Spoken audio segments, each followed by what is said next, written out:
welcome back to Decision 09. We're live with Shashi Tharoor right now, fighting the election of his life. In fact, the only election of his life so far. That would be the fair way of putting it. And he seems all decked up this morning and ready to go. And Shashi, you know, one thing that is amazing about you and when you were on with us 2 days back on this channel was your confidence. Such confidence. I mean, that also from a debutant politician is quite tremendous. Are you putting too much pressure on yourself to win? Not at all. I mean, in fact, Arnab, since the votes were cast a month ago, what's the point of putting pressure? There's nothing any one of us can do. The votes have been cast. All that remains is the counting. So touch would have been entirely pressure-free. Absolutely. But, you know, Trivandrum has a history.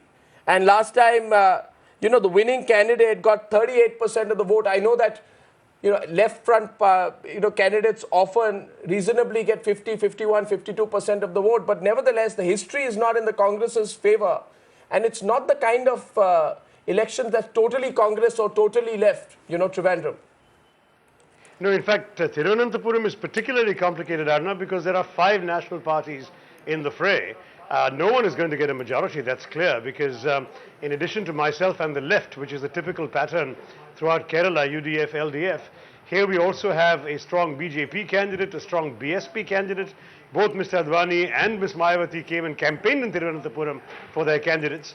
And then there's also an NCP candidate to Mr. Pawar's party, in addition to a whole slew of independents. So I think it's very clear that whoever wins, and I expect it to be myself, will win with a fairly small margin and will win with very much short of 50%. That's inevitable in this kind of 5-cornered race. But you know, whether you win with one vote or 1 lakh votes, a victory is still a victory. That's very realistic of you, Shashi, to be really saying that. But on another note, I mean, let's get away from the demography of it and the politics of it, because we'll know the numbers, we'll know the vote swings, we'll know how the share went in just some time from now. What are your thoughts this morning, Shashi?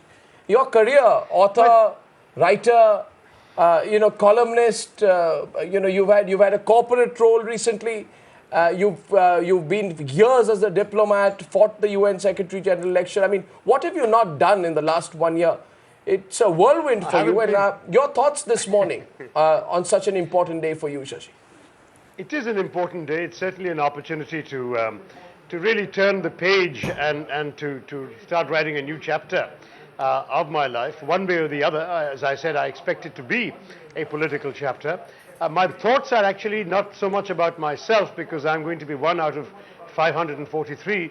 My thoughts are principally for the country, and I hope that my party and the UPA is able to form the kind of stable, responsible government that our country so desperately needs. You know, we are living in a very, very turbulent time, politically, economically. Our own neighborhood has been giving us a great deal of anxiety. There's a great deal that needs to be done by a serious government. A government of experienced and competent people who know the world, who know how to handle the economy, who know how to handle the neighbors and global policy. And we need a government of that nature. I see politics as a means to an end. The end has got to be the security and the well-being of the Indian people. And ultimately, each one of us is one in a larger picture, and the larger picture is what preoccupies me today. I hope that we will emerge at the end of the day today with the elements that will go towards giving India the kind of stable, responsive and responsible governance that our country so seriously needs. Well, as you took that beyond Trivandrum, as you took that beyond Trivandrum, Thiruvananthapuram, the BJP representative here on the panel had both his eyebrows raised, and he's probably wondering whether he has, you know, a future spokesperson of the Congress party ready to take him on the next time that you are in Delhi. Nalin, that is very well spoken, Shashi Tharoor. Laid it out there. I think laid it out there, but you know, can't go without a rebut from you. I think Mr. Tharoor has genuinely spoken very, very well. And he's brought out the points that the BJP also firmly believes. We are talking of a stable, secure India. So, I mean, in a way, I was almost feeling that he was speaking on behalf of me too. But, you know, I mean, on this day, it's an important day for anyone who's contesting the elections.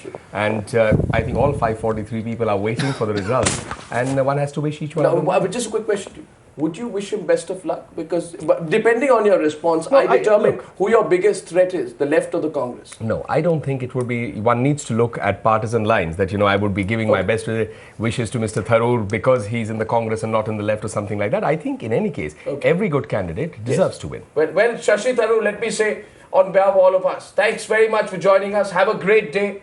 Keep smiling. We'll see you on the other side after the results are out. May the best man win. Shashi Tharoor live with us from Thiruvananthapuram this evening. Everyone's beaming. Yes, Shashi, you're saying something there. No, I just wanted to say thank you very much. You know, ultimately what the BJP person said is actually the right thing to say, because I often stress that once the election results are over, we are no longer party people as such. We are MPs for everybody, including those who did not vote for us. So as far as I'm concerned, my responsibility to my voters goes beyond those who voted for me.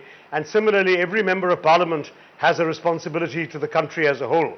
That's the spirit in which I hope to serve once the results are known today. Thank you, Arnab. No.